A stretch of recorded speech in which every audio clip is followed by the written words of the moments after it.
Hey guys, Mr. Larson here. I'm going to talk about 6.1 with you guys. This is part 2 where we talk about what we call the ambiguous case. If you remember, we learned during our original notes with law signs that you can use this for those shortcuts, those congruency shortcuts for triangles when you have angle, side, angle. You can use law of signs, angle, angle, side.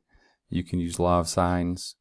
And I think those are the only two, right? We talked about side, angle, side, and side, side, side, but we're going to learn the law of cosines, which is used for those during your next note session. So today, the ambiguous case is angle, side, side. Of course, we don't like to say that, right? Angle, side, side. So a lot of times we'll write this as side, side, angle. I'm probably going to be writing ass a lot on these notes, so don't tell your parents. Okay, so go ahead and do these warm-ups, and you can go ahead and pause it and try those, and I'll show the answers and talk about the last one for a second. All right, so go ahead and check your answers. I want to talk about this third one on the bottom left where it says solve for all possible values of x. Sine of x is 0.532. We have two answers here, so just a quick refresher. Your calculator is going to give you this first quadrant angle when you do inverse sine, and then you want it, so that would be your first answer, and then use that same reference angle in quadrant 2 because that's the other quadrant where sine is positive. And then of course we subtract from 180, and that's how we get these two answers here. Okay, so calculator is only smart enough to give you one. You need to remember that there's actually a second angle, sketch, and you can find it that way. Okay, so to explore this this angle side side scenario, we're going to take a look at this link here, and you should have some time in class if you're live to go through that. But here's kind of what we're looking at. So this looks a little strange, but angle side side means I know an angle and then two sides, and the angle cannot be the included angle, right? Because then it would be side angle side. So the angle is the 30 degrees on the bottom left. This blue side is my first side that I know, and then this a equals 3 is the second side that I know. So that's my angle side side, the 30 degrees, the length of 9, and the length of 3. So the reason it's called the ambiguous case is we don't really know what's going on. There can be a couple different things going on. I know this can be distracting that that's moving. Okay, the reason that's moving, and I'll play that again in a second, is I don't exactly know what angle this third side is going to drop at, right? Because I don't know anything about angle C. The only angle I know is angle A. But I know that this bottom side on the dotted line is going to be a third side of my triangle. I just don't know how that side is going to connect with this hanging side A that's equal to 3 right now. So let's take a look. I think we can agree that it doesn't matter how I swing this side A right now. If it's a length of 3 in this scenario, it's not even going to connect to this bottom side. So it's too short, and it's not actually going to form any triangles. So one scenario when you have angle side side is that you may not even have a triangle if that second side is too short. So what we can do with this slider up here is just, I'll use my left and right arrows. We can extend this side A, and you can see that we are getting closer and closer to that hitting the dotted line down there. And eventually, when I get to a length of 4.5 on this example, it'll be different depending on what the information is on your particular problem you're working on. But on this one, once I get to 4.5, that side A is just long enough to form a right triangle. Okay, so that's one scenario. You could have one triangle and it would be a right triangle. Okay, once I extend this past 4.5, which is the height of my triangle, we can see that I can swing this either to the right or to the left. To the right meaning it would hit at B2, to the left meaning it would hit at B1. And I don't know where that side A is going to land, but I have two potential triangles, right? Without knowing any other information other than the 30 degrees, the length of 9, and the length of 4.6, this could either be triangle 1 or triangle 2. As I continue to extend, we see how that modifies. It's still two different triangles that I see. The point's either going to land at B1 or B2. And as A approaches the length of B, meaning as A approaches 9, we can see what's going to happen, right? eventually, let me stop. Okay. When A is equal to 9, the only possibility is that it swings all the way out to the right. Ignore this black side that was swinging. The only possibility is that it swings all the way out to the right and lands at B2. Because if it landed at B1, it would land on top of A, and I would have 2 points on top of each other in a triangle. That wouldn't work out, right? So once we're equal to 9, I only have one triangle. And let's see what happens as it goes beyond 9. As I get bigger and bigger, it has to, like here it's 9.9. When that's the scenario, it can only swing out to the right and land at B2. If it swings out to the left, you can see very faintly it's going to land outside of the triangle on the left side. Okay, so we have, I'll go the opposite way with this now. I'll shrink the length of A, and you guys can play around with this. Hopefully you kind of get a feel for it. Right now I only have one triangle where it's going to land at B2. As I shrink it, now it's 2 potential triangles. We can see I could land at B1 or at B2. As I get smaller and smaller, again, it's 2 potential triangles we're talking about. Eventually I get back to just one triangle, and then this would be no triangles. So this is a tricky lesson. This is one of the trickier ones that you're going to see, but I'm going to go through each of the 3 scenarios with you on our notes. Okay, luckily for us, we can use law of sines for this.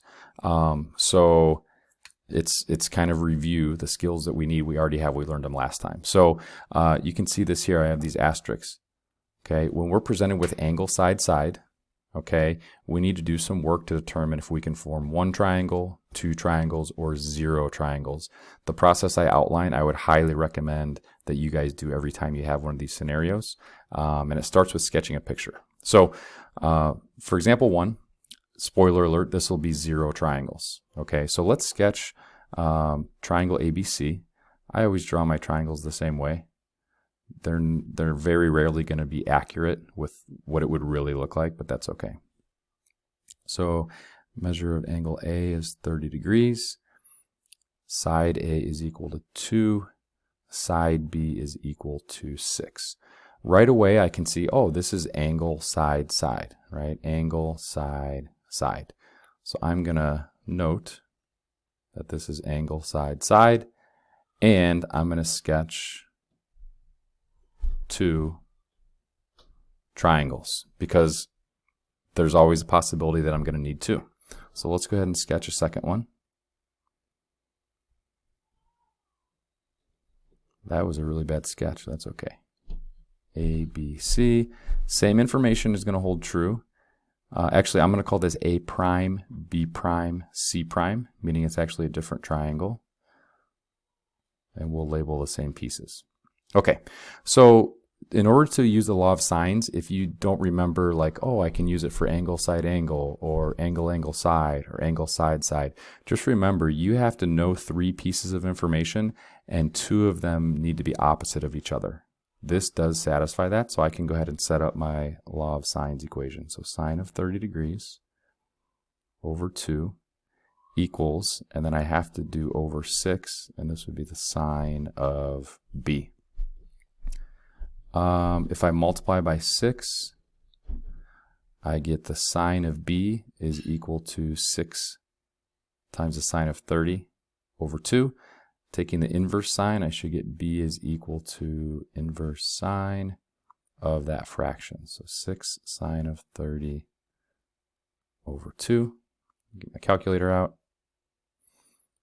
Please make sure that you are in degree mode, which I already switched. So let's see. 6 sine of 30. Close that parenthesis, divide by 2. So this is my sine value. I need to do the inverse sine of that.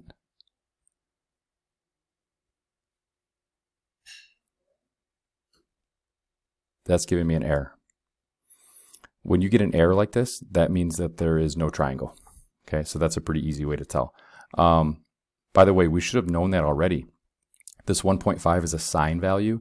The biggest sine value you're ever going to have is 1. So if it's beyond that, if it's 1.5, you know it's going to give you an error. So this would be no triangles. This is the easiest.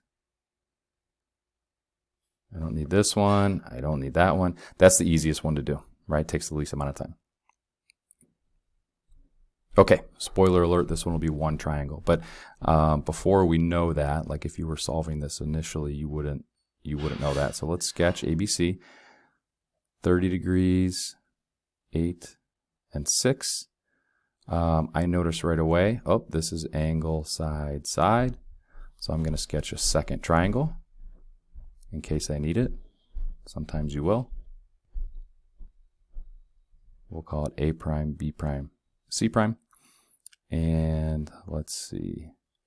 I do have the necessary info. I have side and angle that are opposite. Sine of 30 degrees over 8 equals sine of B over 6. Multiply both sides by 6.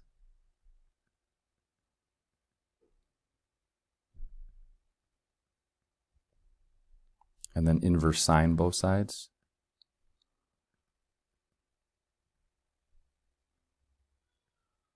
Six times sine of 30 over 8.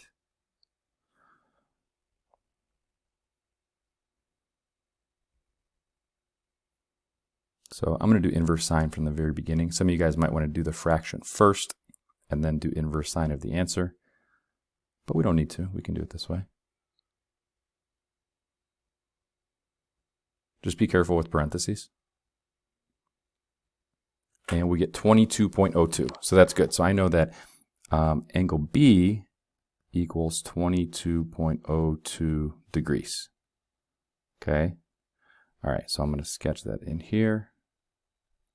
Now, anytime you do inverse sine, just like our warm-up, we know there's really two angles. So there's a quadrant 1 angle, which in this instance is 22.02 degrees. There's also a quadrant 2 angle. Well, this reference angle here is 22.02 degrees. The reference angle over here is going to be 22.02 degrees. This is 180. So when I subtract 180 minus my reference angle,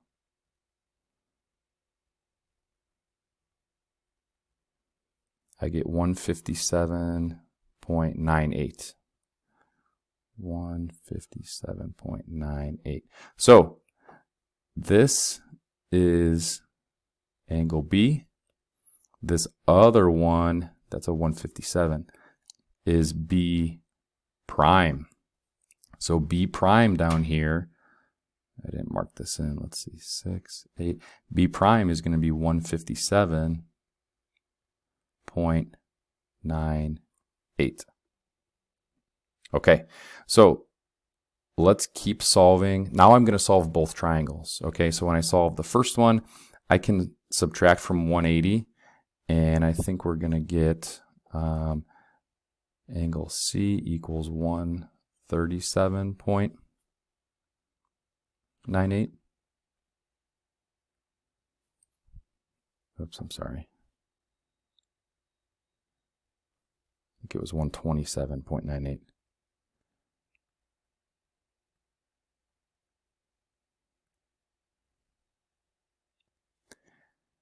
And then I can lastly, so this is 127.98. Then we can do law of sines again, and I can do sine of 30 degrees. I'm trying to find side C right now.